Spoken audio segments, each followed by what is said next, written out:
Hello everyone, welcome back to ITsploitX. In today's video, we're going to learn about network topologies. A network topology is the way computers and devices are connected in a network.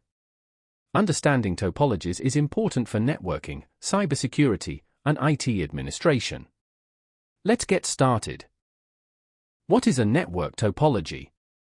Network topology refers to the physical or logical arrangement of devices in a network. It defines how computers, servers, switches, and other devices communicate with each other. Bus topology. The first type is bus topology. In this topology, all devices connect to a single cable known as the backbone. Data travels along this cable until it reaches the intended device. In a network, how do devices actually talk to each other? One classic way is using a bus topology, just like you see here. Think of it like a main street or a backbone cable running right down the middle. Every device, whether it's the main server, individual workstations, laptops, or even the network printer, plugs directly into this single cable. When one computer sends data, it travels down the line for everyone to see, but only the intended destination accepts it. It's simple and easy to set up, but if that main cable breaks, the whole network goes down. Advantages of bus topology include low cost, simple installation, and less cable usage. However, if the backbone cable fails, the entire network can stop working. Performance also decreases when many devices are connected. Star topology. Next is star topology. This is the most common topology used today. Every device connects directly to a central switch or hub. Next up, we have the star topology, and it's exactly what it sounds like. If you look at star JPEG, you'll notice that instead of sharing one long cable, every single device has its own dedicated line. They all connect directly to a central hub or switch right in the middle. Think of it like an airport hub. If a computer on the left wants to send data to a laptop on the right, that data must pass through the center first. The huge advantage here? If one computer's cable breaks, only that single computer disconnects. Everyone else keeps working perfectly. The only catch? If that central switch crashes, the entire network goes dark. The main advantages are easy management, simple troubleshooting, and better reliability. If one device fails, the rest of the network continues to operate. The disadvantage is that if the central switch fails, all connected devices lose network access. Ring topology. Ring topology connects devices in a circular structure. Each device communicates with its neighboring devices, forming a ring. Finally, let's look at the ring topology. As you can see in ring JPEG, all the computer stations are connected in a continuous, closed loop. But how do they take turns talking without crashing into each other's data? They use something called a token. Think of the token like a digital talking stick. Data travels in only one direction around the circle, as shown by the direction of flow arrow. A station can only send a message when it catches the passing token. It attaches its data, sends it around the ring, and when the destination receives it, the token is emptied and passed along to the next station. It's highly organized, but just like the bus topology, if one station or cable breaks, the entire ring is fractured and the network goes down. This topology provides organized data transmission and predictable performance. However, a break in the ring can disrupt communication across the network. Mesh topology. Mesh topology creates multiple connections between devices. Each device can communicate through several paths. Now, if you want ultimate reliability, you look at a mesh network's topology. If you take a look at mesh.jpg, you'll see something completely different from our previous setups.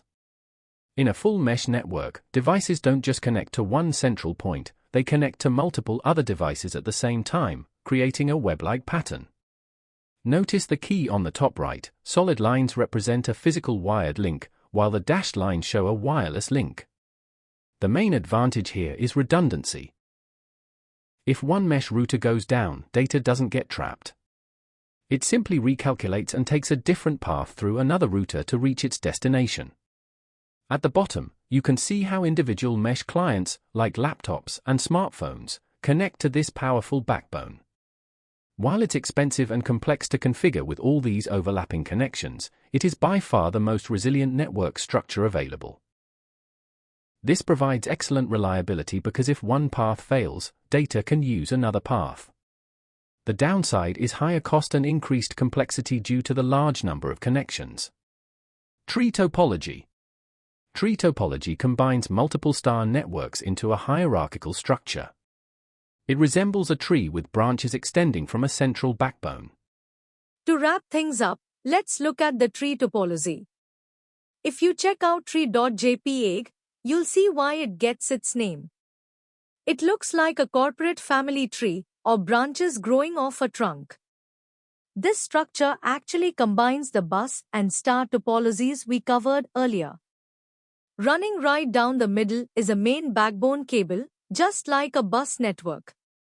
But instead of individual computers plugging into it directly, entire star networks are branched off it. Look at the labels S1, S2 and S3. These are concentrators, or hubs. Each hub manages its own cluster of individual computers, labeled here as nodes, from A all the way to I. There's also a central server plugged right into the backbone. The major benefit here is scalability. It's incredibly easy to expand a network by just adding a new hub and branching out. However, it inherits the same weakness as the bus topology. If that central backbone cable breaks, the main communication across the entire tree is severed. It is highly scalable and commonly used in large organizations. However, problems with the main backbone can affect large portions of the network. Hybrid topology. Hybrid topology combines two or more network topologies into a single design. Many modern enterprise networks use hybrid topologies. And finally, what happens when a massive company needs to link entirely different setups together? You get a hybrid topology. As you can see in hybrid.jpg, a hybrid network is created by connecting two or more completely distinct topologies. Look closely at how this one is built. On the top left, we have a classic star network built around a central hub. On the top right, there's a ring network passing data in a loop. And down at the bottom, we have a standard bus network. Notice those bright green lines? They link the central hub of the star network directly to a computer in the ring, and down to a computer on the bus line. This setup gives large organizations incredible flexibility, letting different departments use whatever network style fits them best. The downside? It is incredibly complex to design, troubleshoot, and maintain because you're managing multiple network rules all at once. His approach offers flexibility, scalability, and improved performance. The trade-off is increased complexity and deployment cost. Let's quickly review. Bus topology, simple and affordable. Star topology, the most widely used. Ring topology, circular data flow. Mesh topology, highly reliable. Tree topology, hierarchical and scalable. Hybrid topology, a combination of multiple topologies. That's it for today's lesson on network topologies. If you enjoyed this video and learned something new, please like, share, and subscribe to ITSploitX. Turn on notifications so you never miss future networking and cybersecurity content. Thanks for watching, and see you in the next video.